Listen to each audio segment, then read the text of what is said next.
Hello everyone, welcome to my farmhouse sewing room. I'm Marnay and today I have a great tutorial for you to try. Today I'd like to show you how I do the rollover binding on a quilt that I have here on my table. I've been meaning to do the binding on this for quite some time, and I thought it would be really fitting for me to show you how I do my rollover binding. I know there's a lot of traditional binders out there. I'm not a traditional binder. I think the rollover binding works best for me, and a lot of people that are beginners or that really don't like to do the traditional binding or hand sewing, this might be the video for you. So I'm going to move you down here where my quilt is, and I will show you what I've got going on so you can see just how I do this. So I'm going to move you down, and you can see that I have my little portable pressing mat here, and what I'm going to do is I have a 2-inch backing that is 2 inches wider than my quilt. So Jim trimmed this for me to 2 inches, so my backing is 2 inches wider, and it's trimmed all the way around. So this is what I'm going to do with the rollover binding. So I've got my little mini Aliso iron here handy too, and it helps if I press this a little bit before I clip it, and I probably should grab my clips too. But I'm going to start this in just sections. And I'm going to get my iron heated up. And this little mini Aliso iron that I have here, these are great. This will heat up in like 25 seconds, and it gets very, very hot. Hotter than traditional mini irons. So I'm just going to kind of move my sole plate over here and hopefully have enough cord. So when I do my first rollover, I'm going to roll it over until it meets the edges of the quilt. And I'm not going to worry about the corners right now. I'm going to do the 2 long sides first, and I'm going to show you how I do the first long side. I'll do the second long side off camera, and then we will get to the top and bottom, and I will show you how to make a nice looking mitered corner on this, because how I do it, I think it works pretty good.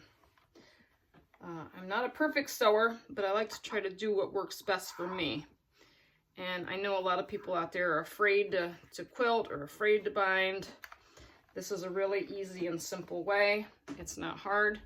So my iron is getting pretty hot. Not as hot as it should be, but it's laying down quite nicely. So I'm just going to work this in sections. I just want this first part right here to be nice and flat and nicely creased.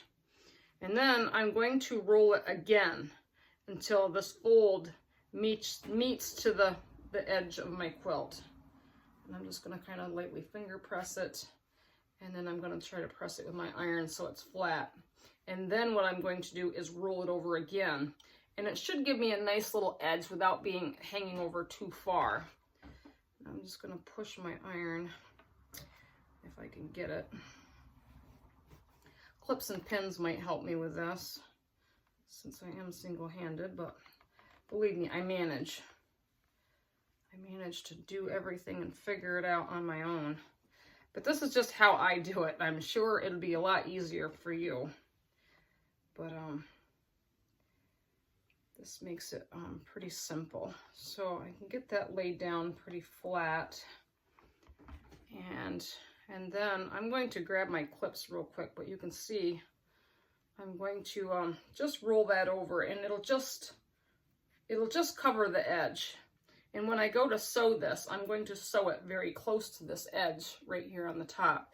And I'm going to use a dark thread. We quilted this quilt with a gray thread, and I like the design with the gray thread, but I think I want to hide my thread into the back, and I have this plaid on the back, and I'm going to use a darker blue thread. But let me grab my clips, and we'll get this thing clipped together. So I've got my clips. And what I'm going to do is I'm just going to roll and clip. And then when I get it ready to set up on my sewing machine, which I have it already set up here on my table, I like this big table because I can feed the quilt through the throat, and then I can have all this space here in the back here to kind of catch it. On my sewing machine on my desk is pushed up against the wall, and I really can't put a quilt through my husky. So I like to set up my Janome New Home machine, and this is what I do my bindings on, is my machine that I have set up over here. and it works great on this table. So, as you can see, I've got this rolled over, and I would almost say that it's probably, my rollover is probably somewhere between 1/4 and 3/4 inch rolled over, but it just makes a nice little cover, and it just comes over the edge to make a nice little binding. So I'm not going to bore you to death on how I go through this whole length, but you can see what I've got started here and how nicely it looks on the edge. And I'm just gonna roll it over and clip it all the way down, and then we'll get it ready to put on the machine. Okay. Okay, I've got my binding all rolled over, and I think I misspoke when I told you the measurements of it was like 1/4 to 3/4. I meant 1/4 to 1/2 inch, but I got my little seam gauge here, and my rollover binding measures exactly 1/2 inch. So 1/2 inch over, you know, rolled over twice makes the perfect size little binding. And you can see as my measuring tool here shows, it is 1/2 inch. So the one long side is all ready to go, and I just kind of want to go through and show you how I stitch this down. I've got my machine all set up here with some dark blue thread, and I'm going to start in, and I want my needle to fall very close to the edge. And I'm going to start it just above the corner of my quilt here. And my quilt is long, so I'm kind of just draping it. So, because I don't have an extra hand to kind of hold it, so I'm just going to try to slowly feed it through. I want to slow my speed down, and I'm going to drop my needle. So my needle is already down, and it holds my binding in place. And I'm just going to slowly sew this up along the edge and try to keep it straight. So I kind of have an open toe foot, so I can kind of see where my needle is falling, and it's falling right close to the edge. And my thread should blend in nicely with this dark plaid. And you really can't see it, but I can. I'm sorry I can't get a closer look for you, but I'm just going to follow my edge of my binding through that open toe so that my needle falls just over the edge of my binding, and I want to try to keep it straight as I feed it through. And it's all nice and flat, and my clips hold it down really, really nicely. And this is a process, it's not a race. So if you want to do the rollover binding, I suggest just take your time and you know, do it in small sections, because I have my clips clipped down. My bobbin is full. My needle, when it stops, it's always down, so it holds my binding in, well, yeah, my binding into place on the quilt, so I don't lose my place. Because I'm gonna have to make stops often, but and I check periodically as I feed it through to make sure it's straight. My thread catches close to the edge because I don't want a whole lot of excess off. Because if you get off and you don't keep it close to the edge of your quilt might pull through. And I want to make sure that this binding covers the edge of my quilt, which it does. It feeds in over 1/2 inch rollover. So just bear with me, and I'll try not to bore you to death. You can just kind of see what I'm doing. I'm just kind of moving along. As I said, my next long side, I will do that off camera, but I really want to see, I want you to see how I do this. And it actually isn't that bad. This kind of goes rather quickly. I'm not a real fast sewer, but I want to make sure I get it straight and that I keep an eye on it. And the weight of my blanket, I have to constantly shift this because it is heavy. And my clips get caught at the edge of my table, so I want to kind of make sure that this has some room to kind of flow through my machine without catching on anything too. And still keeping it nice and straight and close to the edge. This 2 inch, when you trim it to your backing 2 inches wider than your quilt, it rolls over nice and even. And the ironing kind of helps too. Helps keep the fold, but the clips really hold it in place nicely. And when I get to the end of this and I start the well, no, I won't be able to show you the miter until I get to the short ends of the quilt. So I'm just going to do the other side just the same as this side. We're going to roll it over the same way. And then when I get to the two shorter ends, I can show you how to miter. And I've already tested it when I had it all clipped. I kind of, you know, tested one corner to see if it was going to meet up, and it does. So I'm excited to show you that. This is an easy and simple way. And it would be great practice if you want to try this on something small, like a pot holder or something. I got a couple of threads there, and I just kind of want to trim them. It's just part of the quilting. I find that when I'm quilting or when I'm binding, I find a lot of loose threads, and I like to clip them off as I go, just to keep everything neat.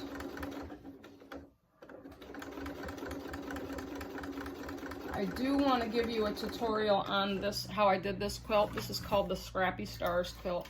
It's made out of total scraps. It's fun to make. It's easy. And it would be a great starter quilt for anybody that wants to learn how to quilt. So we're going to do a tutorial on this. And I made two different size stars on this. I made a 12-inch block and I made a 9-inch block. But the 9-inch block star made a smaller star, but I bordered it with a jelly roll. And the jelly roll fit perfectly, so I could make it a 12-inch block to match up. So I have a larger block and a smaller block, but the smaller block has a jelly roll border all the way around it, and it looks really cool. It leaves a nice effect. Now my clips are kind of coming loose, and I want to kind of keep everything nice and in shape here, so I'm just kind of moving them around.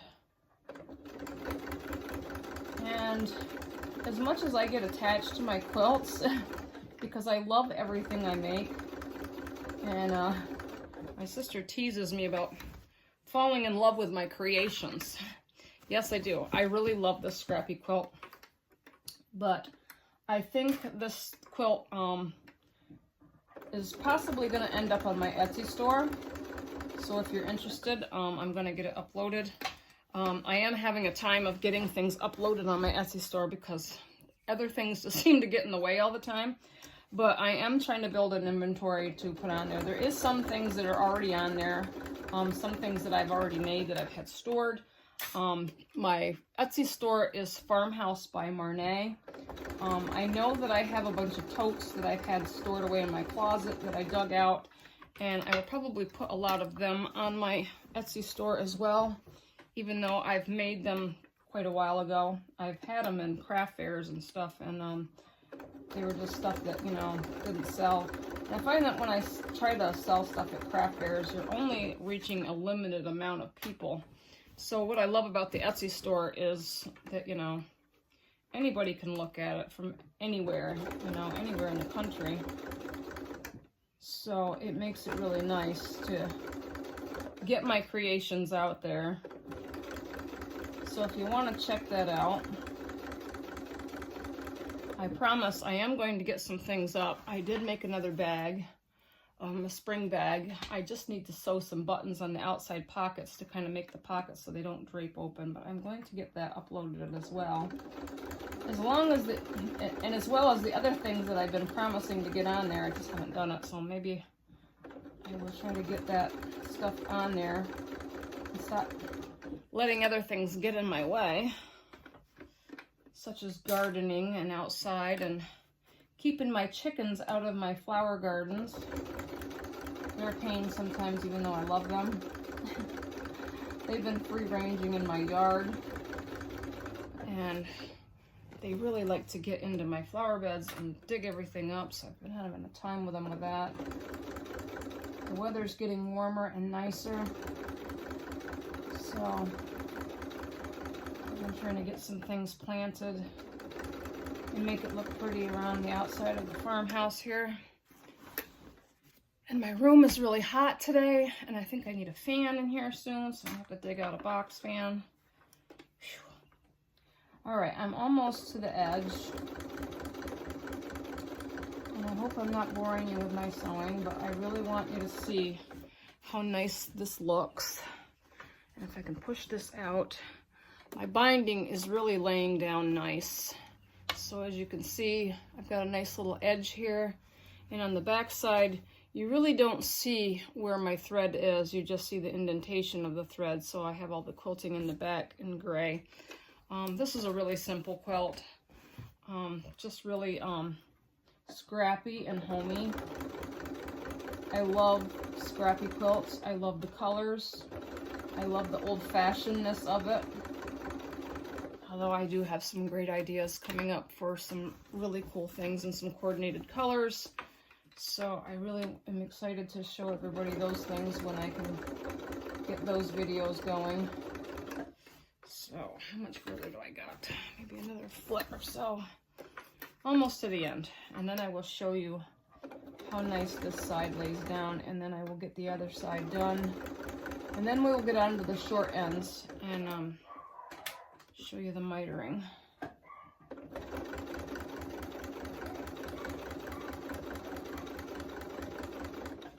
Okay, I'm almost there.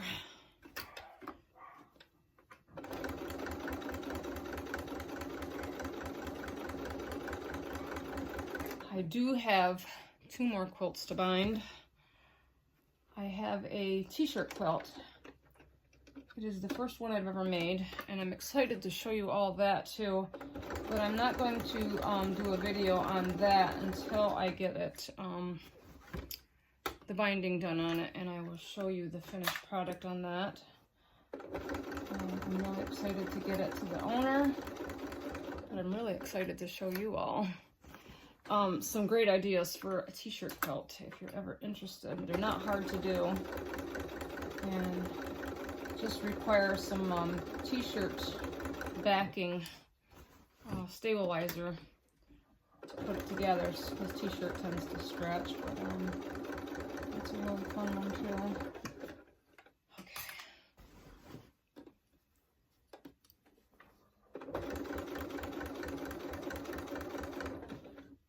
Try to speed this up a little bit. I usually don't like the speed very high, but I think it's a little slow. There we go. I'll try to move this along so I don't make this. I'll let this be the only one that you see that I sew. I really don't want you to see the whole thing. I think it can get boring. But this is the long side. I can't remember exactly what the measurements of this is, but I will tell you the measurements when it's all finished and I have it hanging, and you can see the finished size.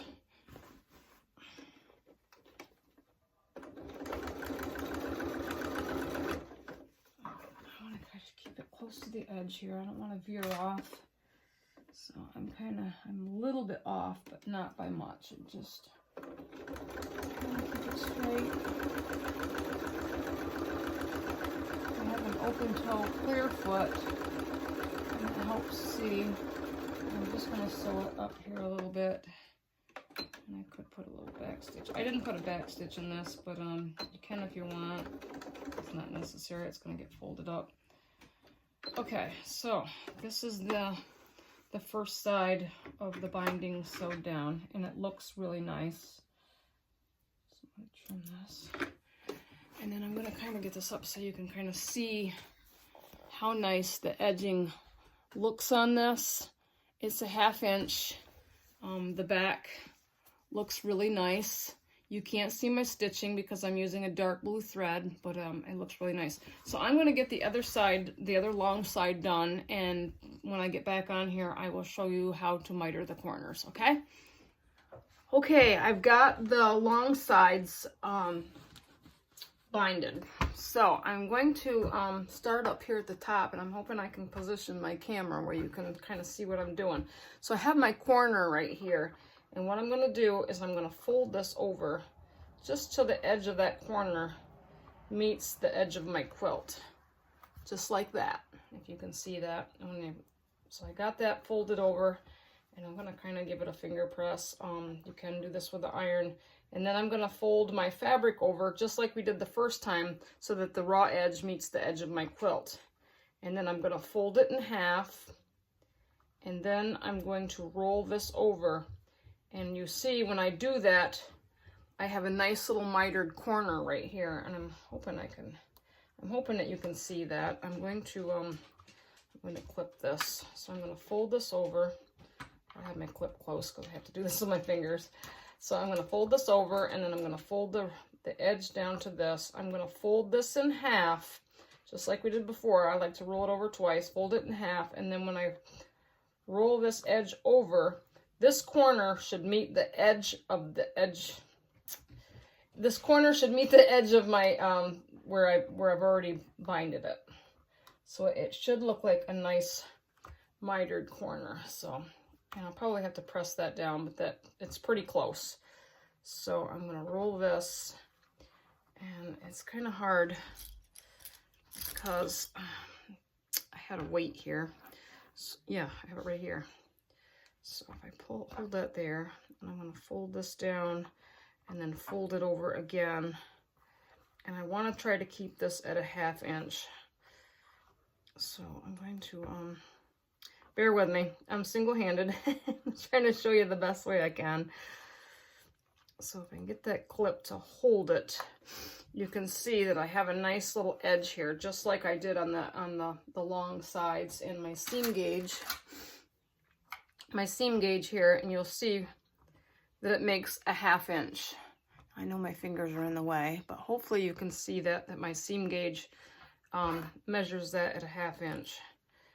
And my seam gauge is just one of them ones that has the little slider thing on here, so you can kind of put it at the 1/2 inch on there.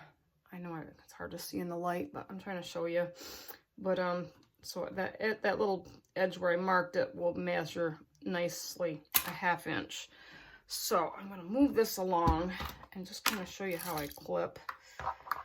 I know I don't make it look easy because really it's not easy for me. I have a weight on here to kind of hold it, but I want you to see how nicely this can miter up, and it makes a nice little binding.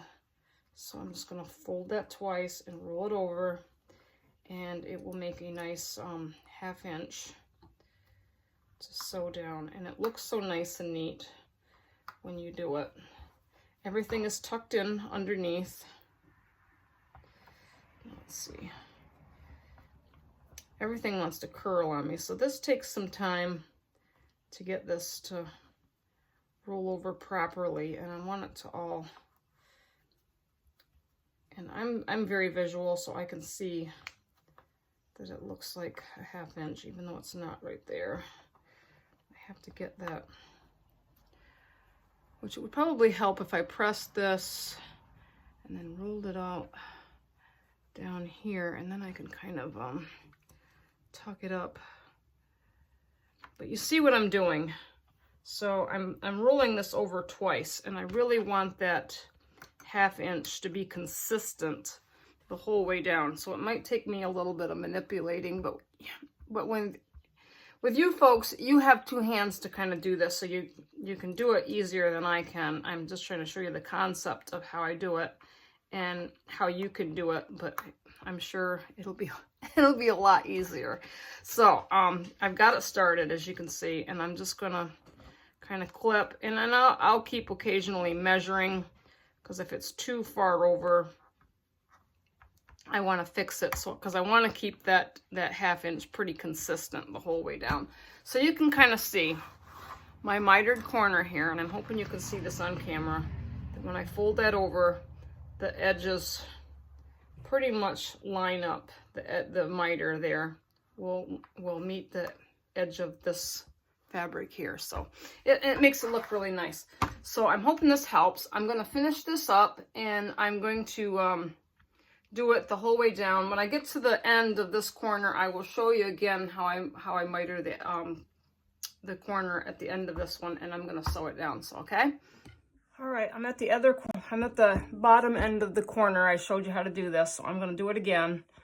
I'm going to bring this corner over and let it meet the edge of my quilt. I'm going to roll this part. If you can see how I've kind of got it squared off there. And then I'm going to roll it in, and then I'm going to roll it over, and that miter, and you might have to manipulate a little bit because I am doing this single-handedly, and I want to make that meet There, I got it. I want to make it neat, and I have to get my clip on there. Sorry, I'm trying to make this look easy, but I think, and I've got a thread here, but as you see, my finger there, when I sew this down, it will look perfectly mitered in that corner. If I can get a clip here to lay it down a little bit better, you should be able to see that without this thread being here hanging out of the corner. When I sew that in the end there, it will be perfectly mitered. Okay, so this is what we're going to do on the other side as well. So I'm going to finish this up on both sides, and I'm going to hang this quilt, and I will give you the measurements and tell you a little bit more about this quilt. All right, my binding is finished, and it turned out great. I hope you love this little quilt that I did. You can see my binding edges. They look really nice. They're nice and finished. Just like a traditional binding, but so much easier than trying to do a traditional binding with a rollover. As I said, the back was 2 inches wider than my top, so it was 2 inches all the way around. I rolled it over twice and stitched it down in a nice matching thread. It really finished off really nice. So if you're afraid to do binding, this is an easy way to do it. My back, as you can see, my back is this beautiful plaid. I love the stitching in this. This had the stars and swirls in it. It's just a really nice stitching on this quilt. It was quilted by us, Country Farmhouse Quilting, and we did it in a nice gray thread. The stars on this are Scrappy. I love Scrappy quilts, and it's a great way to use up your scraps, and I am going to show you a tutorial on how to do this. My stars, I have a large star and then like a medium star. The large star block was a 12-inch block. The smaller star was a 9-inch block, but I finished it off with a jelly roll, which is 2.5 inches wide, and it evened it up so they fit nicely together. So I did a large and a small and a large, and then I just kind of alternated them. All of the centers of the stars have a cute little design in them, and I didn't take down the measurements, but I will put them in the description box if you want to know the exact size of this quilt. And I also will have it on my Etsy store, and I will explain the size and everything about it. My Etsy store is Farmhouse by Marnay. I fall in love with my creations, so if you buy this quilt, I hope you love it as much as I do, because this is such a beautiful quilt, and it's really special to me. I just love the colors, but it's just a great design. It would be great size for a twin bed for a child, or it would make a nice large oversized throw, you know, for if you wanted to take a nap or something. It's just really cozy and comfortable. So it really turned out great. I hope you enjoyed my video on the rollover binding.